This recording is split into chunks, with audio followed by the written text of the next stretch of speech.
الله أكبر الله أكبر الله أكبر الله أكبر أشهد أن لا إله إلا الله أشهد أن لا إله إلا الله أشهد أن محمدا رسول الله أشهد أن محمدا رسول الله حي على الصلاة حي على الصلاة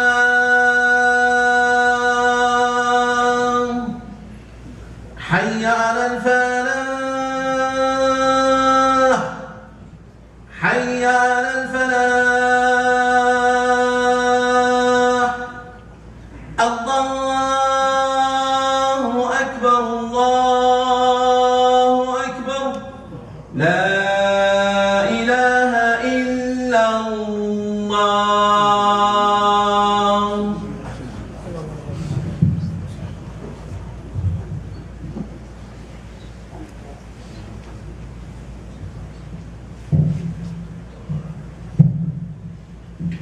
They're recording, so I wanted to make sure this doesn't get in the way. إن الحمد لله نحمده ونستعينه ونستغفره ونؤمن به ونتوكل عليه ونعوذ به تعالى من شرور أنفسنا وسيئات أعمالنا من يهده الله فلا مضل له ومن يضلل فلا هادي له وأشهد أن لا إله إلا الله وحده لا شريك له وأشهد أن سيدنا محمدا عبد الله ورسوله صلى الله عليه وسلم أرسله الله بشيرا ونذيرا بين يدي الساعة من يطع الله ورسوله فقد رشد ومن يعص الله ورسوله فإنه لا يضر إلا نفسه ولا يضر الله شيئا. أما بعد معشر المسلمين أوصيكم ونفسي أولا بتقوى الله عز وجل. فإن الله تعالى يقول بعد أعوذ بالله من الشيطان الرجيم يا أيها الذين آمنوا اتقوا الله حق تقاته ولا تموتن إلا وأنتم مسلمون. يا أيها الناس اتقوا ربكم الذي خلقكم من نفس واحدة وخلق منها زوجها وبث منهما رجالا كثيرا ونساء واتقوا الله الذي تساءلون به والأرحام إن الله كان عليكم رقيبا. يا أيها الذين آمنوا اتقوا الله وقولوا قولا سديدا يصلح لكم أعمالكم ويغفر لكم ذنوبكم ومن يطع الله ورسوله فقد فاز فوزا عظيما.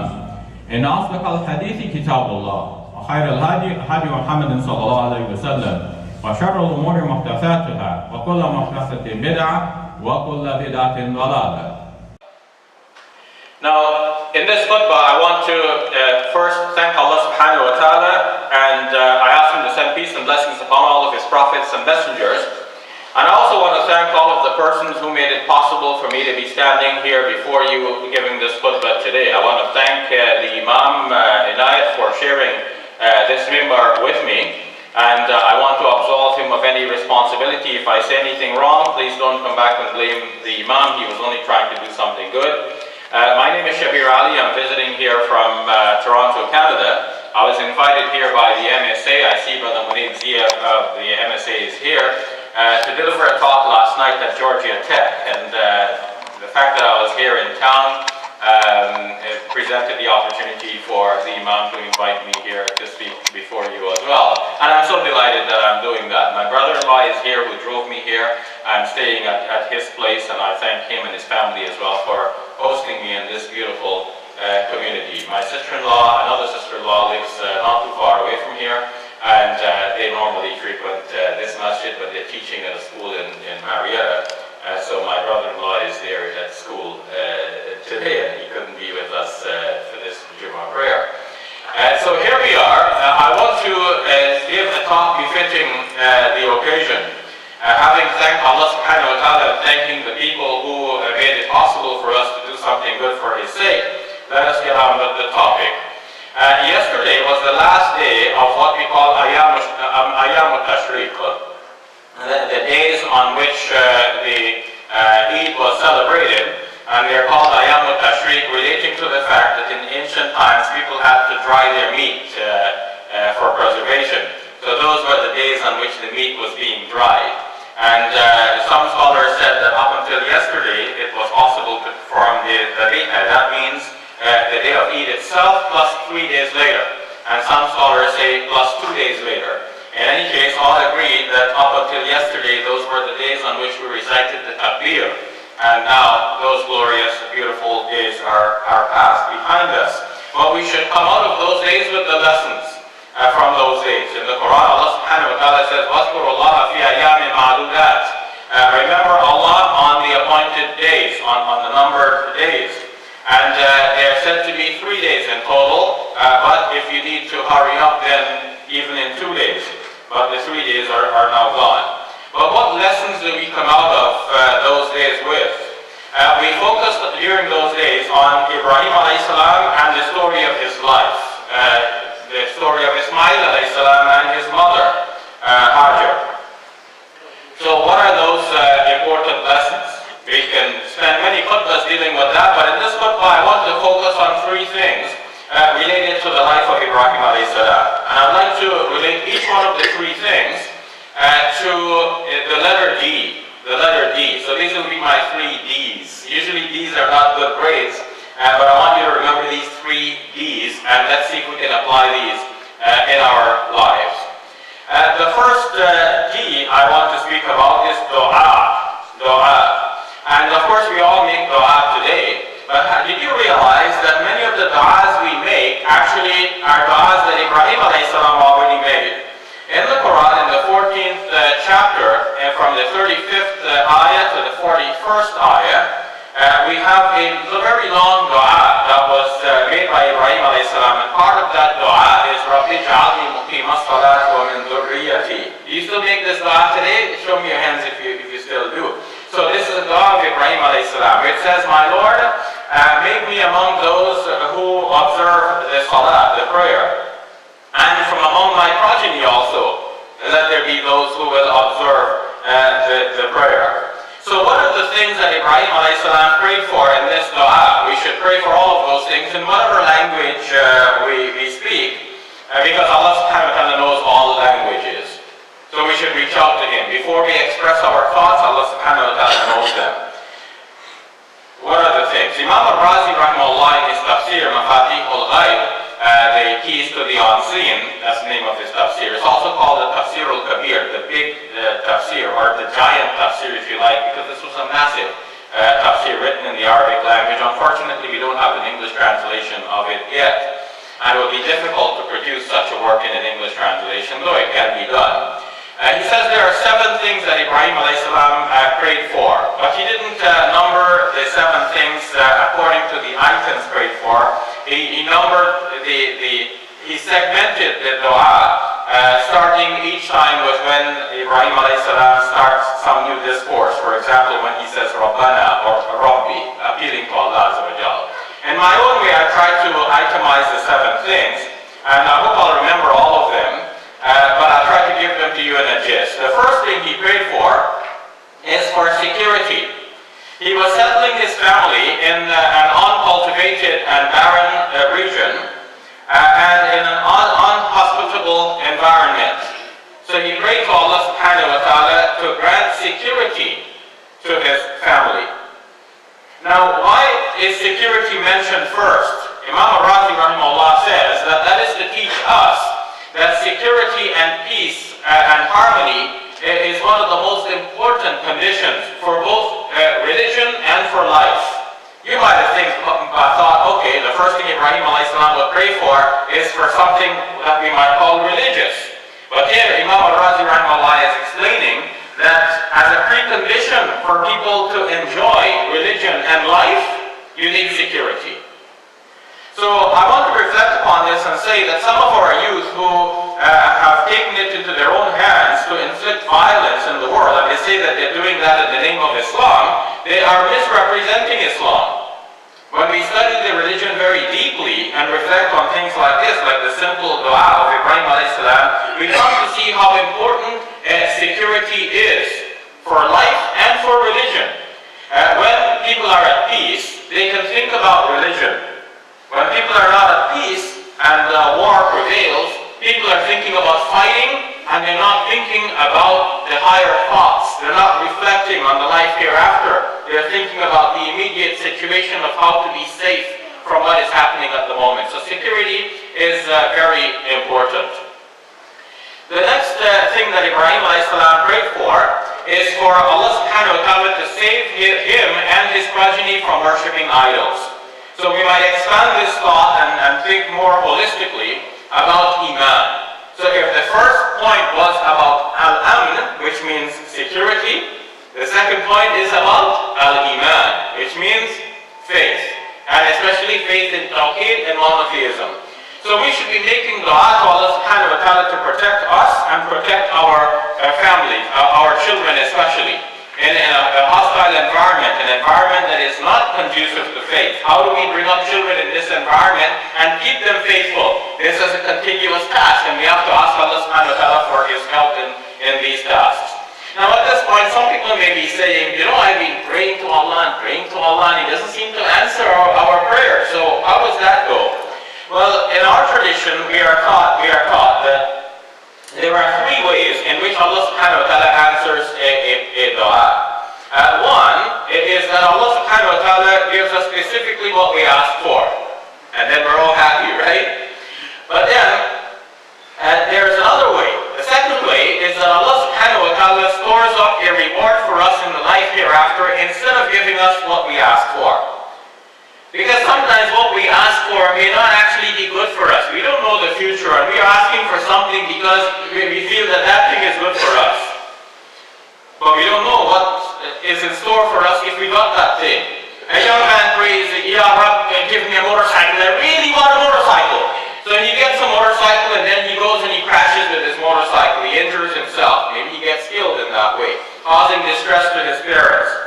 So Allah subhanahu wa ta'ala doesn't give him the motorcycle, but Allah subhanahu wa ta'ala stores up a reward for him in the life hereafter. So that's good for him. Allah does what is good for this individual and doesn't give him what he's asking for. Somebody said, be careful what you ask for because you just might get it. So you have to be careful and think about what you're asking for as well. And we can see that in the du'as of Ibrahim alayhi salam, that he was asking for things which are reasonable, and which he can expect Allah subhanahu wa ta'ala will provide for him. The third way in which Allah subhanahu wa ta'ala answers the dua is that He may remove a calamity from your path, which if you knew about, that is the very thing you're going to pray to Allah subhanahu wa ta'ala for. Let's say somebody is praying, Ya Rab, give me this sweet thing to eat. I really want this sweet thing. Please provide it for me. And in the meantime, there is a lion behind him ready to devour him. So what should Allah do? Give him the sweet thing so he can eat and be sweet for the lion? No, in this case, Allah subhanahu wa ta'ala may turn away the lion from his path. Distract the lion, so the lion goes in another direction. And this person is safe. He doesn't get the sweet thing and then he complains. He says, I've been praying to Allah, and Allah didn't answer my prayer. He doesn't realize that Allah subhanahu wa ta'ala was answering his prayer in a hidden way, removing calamities from his path and turning away such calamities so that he is safe. So we should never despair of asking Allah subhanahu wa ta'ala for something. He always answers our prayers in one way or another. So the third thing that Ibrahim alayhi salam prayed for, I already indicated when I recited that part of the dua, Rabbi ij'alni muqima as-salat. My Lord, make me among those who make me worship you, make me offer the salat, and from among my progeny also let there be some who will offer salat. And we know from this that salat is very important in our religion, but we have to ask Allah subhanahu wa ta'ala also to guide us to make the salat. Now here we are. We're not the most intelligent people in the world. Allah subhanahu wa ta'ala has guided us and we thank Him for the intelligence He's given us. But we don't claim to be the most intelligent people in the world. Why are we here and some people are somewhere else? There are some Muslims who didn't come to pray and will not come to pray today. Some of course are praying elsewhere and Allah subhanahu wa ta'ala knows who they are. But it is a fact that some Muslims don't pray the Jummah prayer. So what helped us to come here today, we say this is the grace of Allah subhanahu wa ta'ala. Surely we made intention and we made effort, but in the end we ask you, Ya Rab, to keep us on this path and help us to pray to you. The fourth thing that Ibrahim alayhi salam prayed for is provision for rizq. Now, somebody may say, well, I go and I earn my rizq myself. So why do I have to ask Allah subhanahu wa ta'ala to provide the rizq for me? Well, it's both. You make effort and you also ask Allah subhanahu wa ta'ala to provide it for you. Because our efforts go only so far. And the rest depends on Allah subhanahu wa ta'ala to open up all of the avenues, to make everything possible, and to provide for us, even from whence we have no expectation. But Allah subhanahu wa ta'ala provides it for us. What did I mention so far? 4 things? 5. 4 things. 3. 4. At least 4, yeah, 4 things. So the fifth thing, and I'm trying to remember all of the 7 now. The fifth thing is that Ibrahim alayhi salam asks Allah subhanahu wa ta'ala, فَاجْعَلْ أَفْئِدَةً مِنَ النَّاسِ تَهْوِي إِلَيْهِمْ. Make the hearts of people be tender towards my family. Remember I said that he prayed for security. But this is the other side of it, that he's also praying for Allah subhanahu wa ta'ala to create love between his family and other people, so that other people may be tender towards his own family. And we need that. So we think, okay, we are tough, I don't care what people say about me, I'll dress like this, I walk like this, and whatever people do, this is up to them. But we have to ask Allah subhanahu wa ta'ala for his protection. Before I left Toronto on Thursday, I read in the Toronto newspapers that there was a rise in incidents of hate directed against Muslims in New York in particular. I don't know if you're feeling it that much here, but in New York you're really feeling it. A Muslim woman was lined up to cash out her things at a local store, and she felt some heat somewhere on her clothing, maybe on her sleeve. I didn't gather so much details from the newspaper article, and she tried to brush it off, like, instinctively you feel this sudden heat, you try to brush it off. And then she realized that a hole was burnt in her garment the size of a 25-cent coin. The guy behind her was lighting a cigarette lighter and directing it at her clothing. The police were still looking for that person at the time of the writing of that newspaper article. And some of you may have heard the news that an imam and his assistant were shot in that area not too long ago. So these are some of the incidents that were mentioned in that paper. So we need that, and if we adults don't need it ourselves because we feel that we're tough, we're seasoned in Islam, nothing will dislodge us from the path of Islam, we have to think about the children. We have to ask Allah subhanahu wa ta'ala, Ya Rabb, soften the hearts of the people for Islam, such that even if they do not become Muslims, at least they should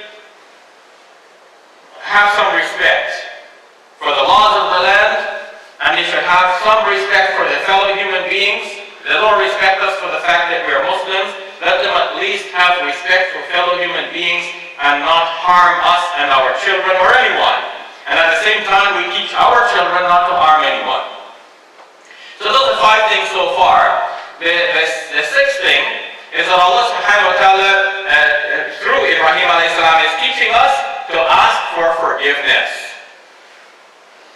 رَبَّنَا اغْفِرْ لِي وَلِوَالِدَيَّ وَلِلْمُؤْمِنِينَ يَوْمَ يَقُومُ الْحِسَابِ. That's the dua we still recite. You still recite this dua? Yes. So he's praying to Allah subhanahu wa ta'ala, forgive us and forgive me and my parents and all of the believers on the day of reckoning, on the day of Hisab. In fact, in that passage, there is also an indirect dua that Ibrahim alayhi salam made. Mufti Muhammad Shafi, in his tafsir of the Quran, called Ma'arif al-Quran, has drawn attention to this.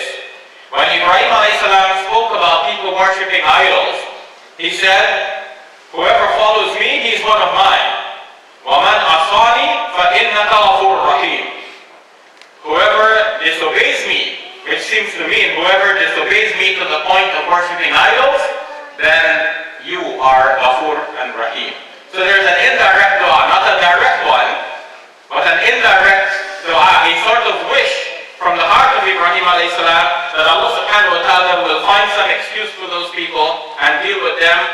according to the principles of justice and mercy, which is left to Allah Azza wa Jal. The last thing, and I hope this is the seventh now if you've been keeping count, is that Ibrahim alayhi salam asked Allah subhanahu wa ta'ala to accept the dua. Now we might feel, okay, so I made this sincere dua and I asked for all of the right things, now Allah will accept, right? But we have to also pledge our humility before Allah subhanahu wa ta'ala and recognize that at the end of the day, it depends on Allah subhanahu wa ta'ala to accept this dua, and we ask Him also to accept the dua. In fact, I remember one of my grandmothers, the only grandmother I ever knew, used to stress that if you make dua, make sure you ask Allah subhanahu wa ta'ala to accept the dua. And I was a boy at the time and I thought, what's the point of that? You know, you're making the dua already. But my grandmother had some sense, which I only now recently have come to learn. So sometimes we have to listen to the older people. They have some knowledge and experience which we don't have.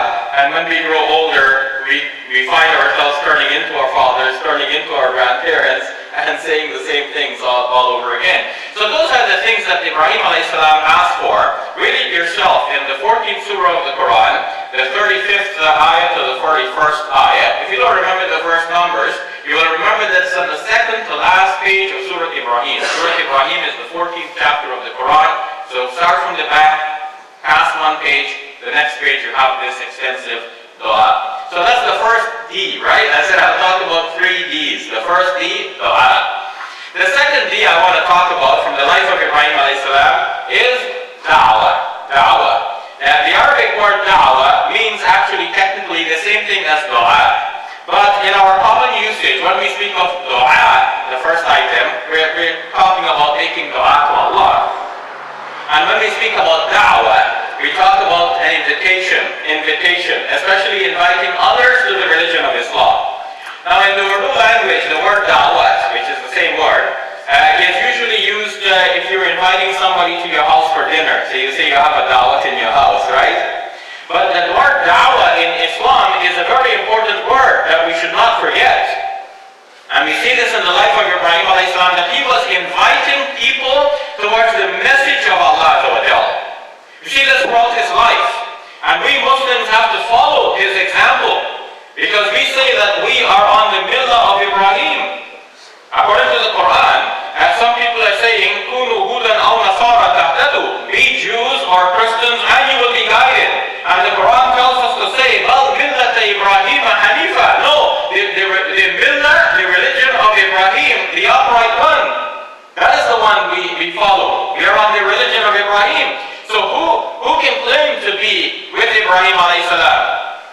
The ones who do the things that he did.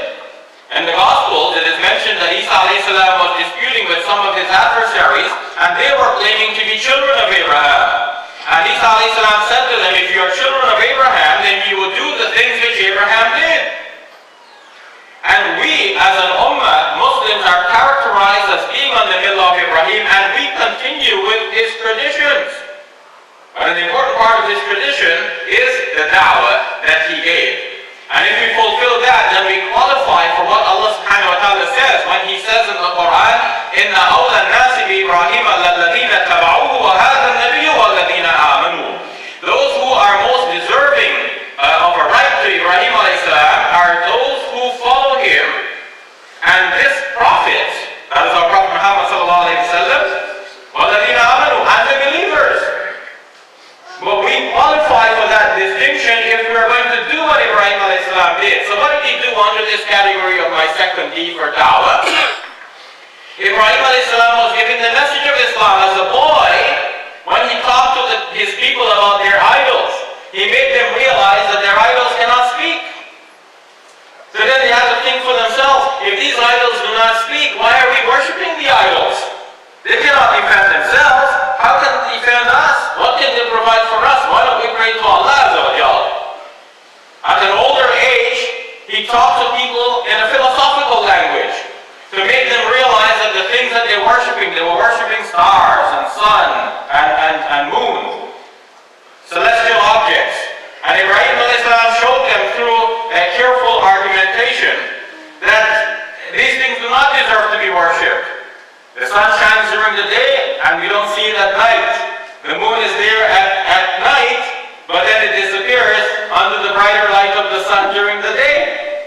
So why are you worshiping these things? You should worship Allah al-Wahid al-Qahhar, and Allah, the one, the overwhelming. That is the one who deserves to be worshipped. He reasoned with his people. Ibrahim alayhi salam confronted the oppressor of his day, giving him a message of Islam. And when this oppressor argued with Ibrahim alayhi salam, he took the words in the literal manner, the most literal manner possible, in order to confute Ibrahim alayhi salam. Ibrahim alayhi salam says, "Inna Allah ya'ti bi-shamsi min al-mashriq, fa'ti biha min al-maghrib."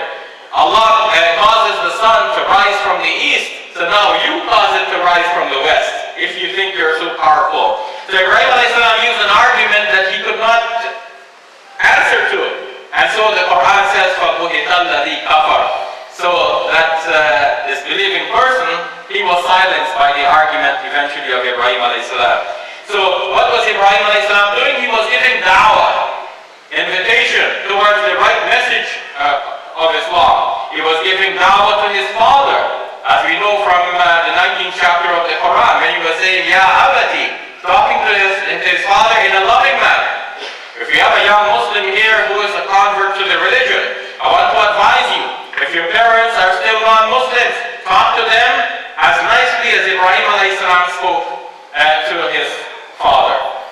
Ya Abati, ask those who know Arabic, they will tell you this is a very nice way of addressing one's father.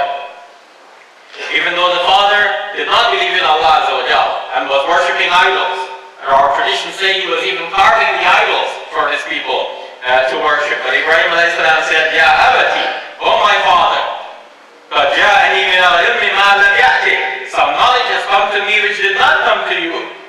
فَاتَّبِعْنِي أَهْدِكَ صِرَاطًا سَوِيًّا.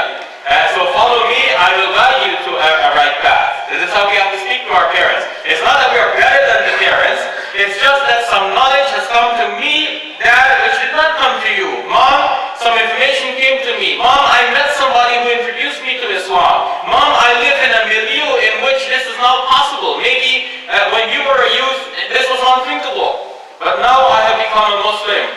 Help me to share some of this information with you. Please open up to this. Even if you don't accept it, please give me a fair hearing. And then in the end, it's salam, peace. Akum dinukum waliyadin. You have your religion, I have mine. But I still respect you as a person. I still respect you as my parents, as my relatives, as my kith and kin, as my friends, as my co-worker, as my classmate, and so on. So giving da'wah, this is very important. In this regard, I want to, you probably were wondering why I'm holding these books. I want to show you how some people are giving da'wah. Some people are giving da'wah, but to a different message. And I want to show you how seriously they take this mission to give the da'wah, which should have been our mission. So, first, this is a guidebook, a kind of workbook to teach Christians how to reach out to Muslims. You can see it's a professional piece of work. It's got Isa, which means Jesus, written in Arabic all over the cover. And the title is Jesus and the Quran. So inside, there are many quotations from the Quran. Its whole purpose is to teach Christians and equip them with the kinds of knowledge they will need to discuss Islam with Muslims. So when they come to Muslims and they talk and the Muslim says, oh, let me tell you about Islam, the person who is trained with this can probably tell you a little bit more about those specific topics, even though you know much more about Islam. But the topics which they are trained to discuss with you, they will be ready to discuss, and they have the verse numbers at their fingertips. To the extent that I've learned that part of this is that they have the Surah Al-Fatiha printed here in Arabic with English translation. And some of our Christian friends are taught to memorize the Surah Al-Fatiha, to recite it in Arabic, and come and pray along with the Muslims, and then engage the Muslims in some conversation. That was a nice prayer. I like the Surah Al-Fatiha. So the Muslim is going to be curious. Do you know Surah Al-Fatiha? Yeah, I know it. Okay, recite it for me. And then he recites it perfectly. creates a rapport. It builds a conversation. And the Christian is trained on how to lead the conversation to where they want to go. So they may say to you, for example, it doesn't matter that you're a Muslim. You can be a Muslim. I'm a Christian, it doesn't matter. Religion doesn't matter. What is most important is how do you go to heaven? Or how do you find the kingdom of God, for example? And of course, the solution from the Christian point of view is that you have to believe in Jesus. But not only to believe in Jesus as Muslims believe, but to believe as Christians believe. In other words, you should be a Christian, but the language is not used to throw you off, to give you some kind of inner resistance. It's put to you in such a way that you will feel that this is something welcome, why not? And then, there will be verses of the Quran presented to you where Isa alayhi salam is spoken of in very respectable terms. So that will be a bridge to take you the next step further to turn you into a Christian. This is the idea behind this. Now, that's not the end of it. This here is an English translation of the Quran, both in Arabic and English. So you have the Arabic on one side, the English on another side. And then below, there are notations from the Bible. So for example, there will be something discussed in the ayah, there's a footnote, you go to the footnote, you see that this is reference to the Torah in Genesis, there's a chapter and verse. There's other places linked to the Injil, and there is a chapter and verse. So this too is a tool that is being used for the same purpose, to present this to the Muslim and say to the Muslim that in the end, basically your Quran is like the Bible, and in the end it doesn't matter what you believe, whether Quran or Bible. What matters is that you believe in Jesus, that He died for your sins, and He is your Lord and Savior. Eventually this is where it's going to go. But what I want to show you is the professionalism with which some people are approaching their da'wah. Their da'wah to Muslims. Whereas Allah subhanahu wa ta'ala has made it our responsibility to give the message of Islam to the other people. Allah has made us shuhada ala nas, the witnesses to humankind. So we should ask ourselves, why have we neglected this second D from the life of Ibrahim alayhi salam, the da'wah? And the third point I want to make very quickly, and then I end this khutbah, I only have a couple of minutes for this, is that Ibrahim alayhi salam was about devotion. That's my third D. Remember? 3 Ds? So the first D was dua to Allah subhanahu wa ta'ala. Second D, da'wah to the people. Third is devotion to Allah subhanahu wa ta'ala. And Ibrahim alayhi salam, through the sacrifice that he was willing to perform for the sake of Allah subhanahu wa ta'ala, showed his devotedness to Allah. And I want to ask you Muslims today, okay, you have done the Quran, you have done the sacrifice. You may have done it in a local farm here, maybe you sent money abroad to have it done. So you did the Qurani, you did the udhiyah. But does it end there? Or is our whole life for Allah Azza wa Jal? And if we answer yes, which naturally is going to be our answer, what about 1 hour to come up to the Jummah prayer? What about an hour after the Jummah prayer to perform some community service? What about the hospitals? Who visits the hospitals? Maybe our Christian friends do. Do Muslims visit hospitals, talk to the patients, comfort them, give them hope, and make a dua for them for their health and well-being? What about the prisons? Who visits the prisons? Can you spare an hour to go and visit the prisons? Talk to people. They want something, they want some hope, they want to turn their lives around. They will rally to a message that makes sense, and Islam makes sense. Who's going to share that message with them? Are you going to spare an hour even to learn about the religion of Islam? Is there a class that is being held in this masjid? Are you going to attend that class? Okay, yes, it's easy to say, I'm going to give my whole life to Allah. I want to sacrifice everything as Ibrahim alayhi salam was willing to sacrifice. Are you willing to sacrifice 1 hour? 2 hours? 3 hours? Okay, you did the sacrifice on this occasion by spending some of your money to buy an animal to be sacrificed for the sake of Allah Azza wa Jal. Are you willing to give some money to help Syrian refugees? Or those who are coming into this country? Those who are fleeing and in other countries? Those who are still in the Middle East region, whether they're in camps in Lebanon or somewhere else, and they need your help? Are you willing to help them? Are you willing to help your fellow Americans? Don't assume that everybody has got something to eat. Maybe, although they live in a land of plenty, there are some people who do not have enough to eat. And they are your first responsibility. They are your neighbors, your fellow citizens. It requires saying that whatever Allah has given me is not really mine, it's only here temporarily. Either I will leave it or it will leave me. But before that happens, I will deliberately give some of it for the sake of Allah subhanahu wa ta'ala. As Ibrahim alayhi salam was willing to sacrifice his son, I am willing to sacrifice not everything, but I hope that Allah subhanahu wa ta'ala will give us the grace to get to that level, but at least let's do what we can given our station in life. Yes, Allah subhanahu wa ta'ala to accept from us this time we have spent in His way, and accept from us our humble dua wa akhiru da'wana alhamdulillahi rabbil alameen.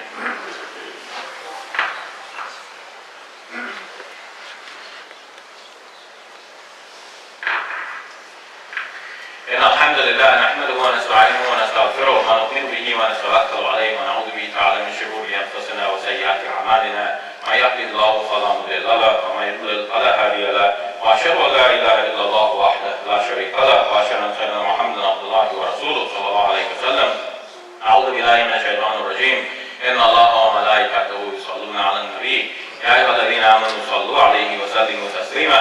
اللهم صل على محمد وعلى آل محمد كما صليت على إبراهيم وعلى آل إبراهيم إنك حميد مجيد. اللهم بارك على محمد وعلى آل محمد كما باركت على إبراهيم وعلى آل إبراهيم إنك حميد مجيد. وصلى الله تعالى على جميع الأنبياء والمرسلين والملائكة المقربين والخلفاء الراشدين أبي بكر وعمر وعثمان وعلي ومن تبعهم بإحسان إلى يوم الدين. اللهم اغفر لنا وإخواننا الذين سبقونا بالإيمان ولا تجعل في قلوبنا غلا للذين آمنوا ربنا إنك رؤوف رحيم. اللهم اغفر للمؤمنين والمؤمنات والمسلمين والمسلمات الأحياء منهم